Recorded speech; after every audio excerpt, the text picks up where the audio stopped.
know, we've done a lot, Louis. I know. We've done a lot. How could you outdo yourself? Hey, look at that video I shot with Chris Reed last year was very, very popular. Yes, performance damper video. It was really well done. Thank you. Yeah, no problem. And Yamaha called me up and they used it at some of your booths. Yeah, we're putting on a loop tape. It's probably on one of these videos right here. It's probably looped on that TV right now. That's awesome. Yeah. That's good. That's good for us and it's good for you. Yeah. But yeah, so tell me about the new things. A lot new this year. This is one new concept for us. We're doing early deposit snowmobiles, so it's a spring. We call it an LE, like a limited edition. So these orange and blue sleds are only available on deposit in the spring. Ah. They've all got elevated shock package or some kind of special spec that the SE or the Deluxe doesn't have. This one's the most premium version. It's the RTX LE. Right. So it's got double piggyback front Evel X shocks. It can come with a 1.7-inch snowcross track. It's got the Zero Pros and the skid frames. Some of them have heated seats, and of course the blue and orange color and graphics package. Right on. It's kind of our attempt at getting guys to put a deposit in the spring to help spring orders. It really helps dealer forecasting and confidence for the coming wholesale order. Well, the customer's going to love that. Well, challenge is we've got to dig our heels a bit. We sell X number in the spring, then customers come here now and say, oh my, I want to buy an orange one, and they say, sorry, only available in the spring, but next spring we'll have something new. Right. So that's the idea. We've also got some accessories on this one. We've accessorizing some of our snowmobiles. You can see the orange skis, an example. Yes. We've got blue, red, orange, and white tuner skis now. And the tuner ski for 15 is different. It's new for the Viper, but we've redesigned it. The Viper center of gravity and ski pressure is completely different than the Hifax Vector Venture. Totally looks different. Deeper keel, different keel profile. Yep. So it's working so good, we're probably going to put them on Apex Vector Venture as well. Right. But definitely a more aggressive keel, 5 millimeters more keel and a different profile. Right. So a whole new ski, tuner skis. So all the Vipers coming with tuner skis now. Okay. It's got an accessory bumper on it, which we sold last year as well. Nice. This is all new. This is new apparel. So as you know, this year we got into the mountain market again. We're getting back into mountain sleds, and we're taking it very seriously. So we can't just have a sled, we have to provide gear as well. And the mountain rider has kind of a very specific requirement. They tend to only wear shells, they need extreme waterproof breathability, but they also need a lot of motion. They move around their sleds a lot. So this is a brand new tech from FXR. We weren't sure we were going to bring it in. It's a 4-way stretch, so it's completely waterproof breathable. FXR actually puts 2 layers of waterproof breathable material, like a Gore-Tex type material. Yeah. They do 2 layers, which makes the jacket a little bit heavier, but it keeps that frost layer. There's always a permeable layer where frost will develop from condensation on the inside. A lot of manufacturers, that gets up close to your skin.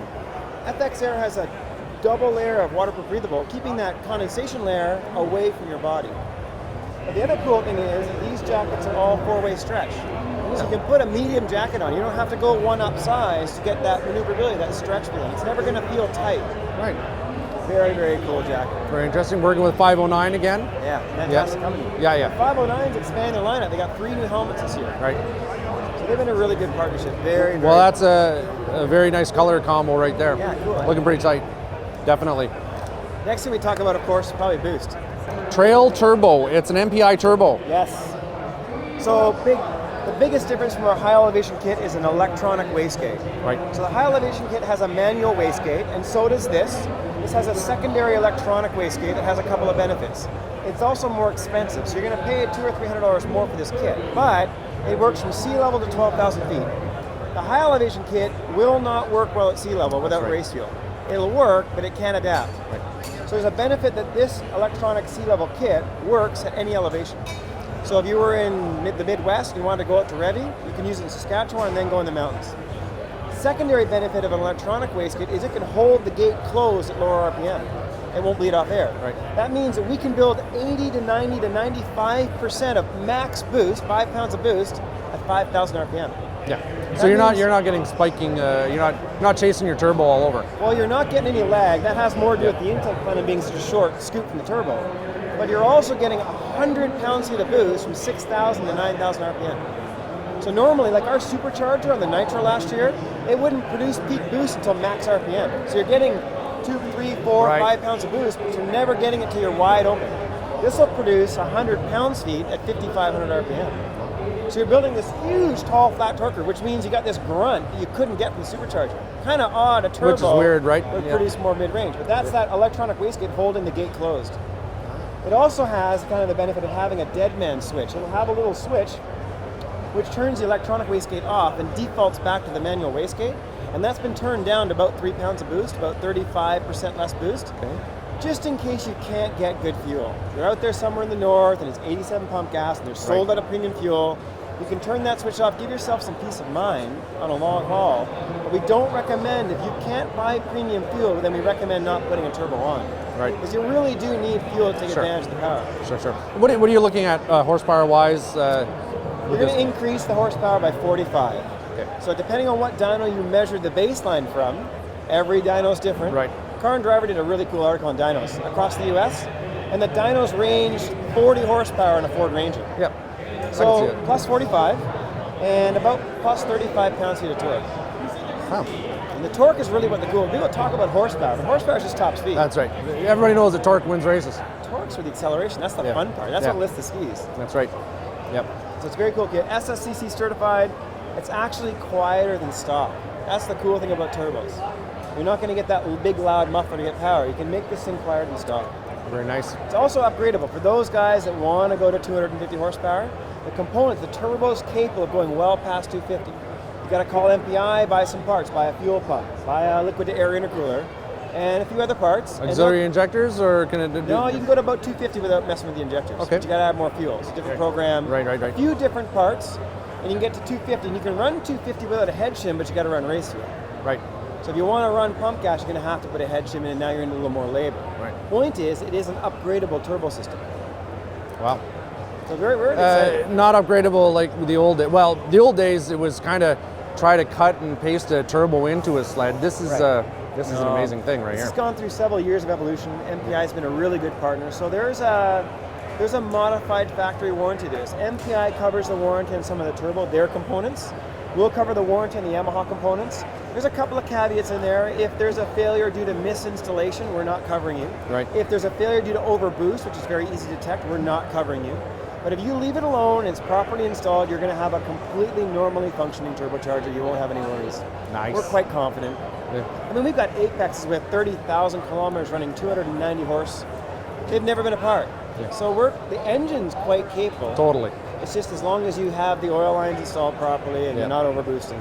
Everybody knows it's a solid platform. Yeah, definitely. If there was ever a complaint about Vipers, and we're ever getting complaints from customers, it's normally an Apex customer coming to Viper, used to 115 miles an hour, and now they're going 100, and they're upset. 800s are going by them on the lake. Well, the Viper's a kind of a 600 class sled. It's not fair to say it has to have the same top speed as an 800. Now, interestingly enough, our cross-country race team in the States, with some mild work, no boost, they're getting, if you get a long enough pull, they're getting 118 miles an hour. Wow. So it's possible, but there's some compromise, right? Yep. Add boost, you're going to get 112 to 150 mile an hour Viper that will dust an Apex in 400 meters. So you're going to get a 5 sled length pull on the Apex and he's not catching it. Wow. That's kind of the difference. Yeah, wow. And at the end of the day, you can do it for under 18 grand. Very nice. With the turbo. Yeah. It's like what we talked about last time with the performance dampener. Sure. That's not your. It's not you. That technology you've had for a long time. A lot of people use that technology. You license it for them to use. Yeah, we built the tools and we partnered with Dupont to build a Hifax that was extending the life. We were getting a higher number of complaints on Hifax where I don't think as our Hifax wears any faster. We've done a ton of studying. Ski-Doo customers, Polaris customers, other customers running certain tracks are getting similar wear. 2,000-3,000 K in the Hifax is done. Some of us are getting 7,000, 8,000, 9,000 K of regular, normal, old school Hifax. It kind of depends on conditions and sled, a million variables. But because there's nothing else breaking on the Yamaha, the Hifax is kind of a higher concern. It's something that's, I've got something I got to fix. So we partnered with Dupont. We developed a new, very, very overly durable Hifax, kind of expensive, but compression molded, not extruded. Right. So it's a long, you need tools. So we sold so many, Dupont couldn't keep up with our production.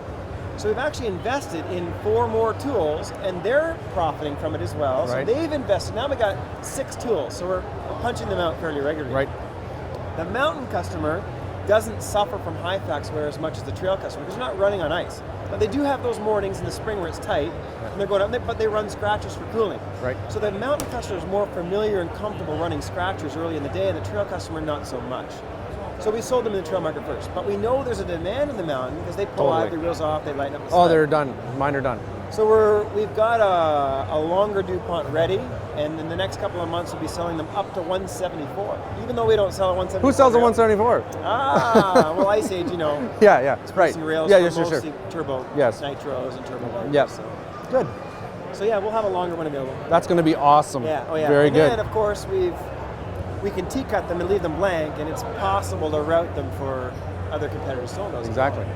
That is perfect. It'd be cool. I think a Ski-Doo and a Polaris would benefit from Dupont Hifax. There's no doubt in my mind about it. There's no doubt. The challenge now is to find one that's worn out. I kind of put the feelers out. I've said to some dealers, if you can find me a customer that's worn them out, send them back to me. I want to see how they wore out. I'll take a set and wear them out. In 3 years, we haven't had anyone wear them out yet. I will do it on purpose. Well, let's find out. I'll drive it in the dirt. We've got, our race team drives them on bare ice with no snow, and they're not wearing them out. Really? So we're having trouble finding anybody that's worn them out. I'm sure you can. Yes. I want to see how they wear out. Yep. We haven't managed to wear them out yet. That's awesome. Sure that has real implications as far as guys running in various conditions, snow crossers. Yep. Like, think about it. Well, they run such short periods, they're not worried about it. Really, the durability is one thing. You're paying for the durability. But the thing that really you benefit from is the peace of mind.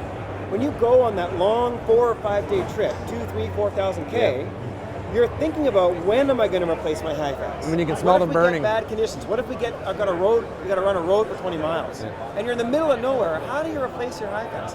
The biggest benefit isn't actually the durability; it's the peace of mind that I don't have to worry about them, no matter how far we go. What's that worth to you? That you don't even bother carrying a spare set in the truck, which is 1,000 miles away. How cool is that? So.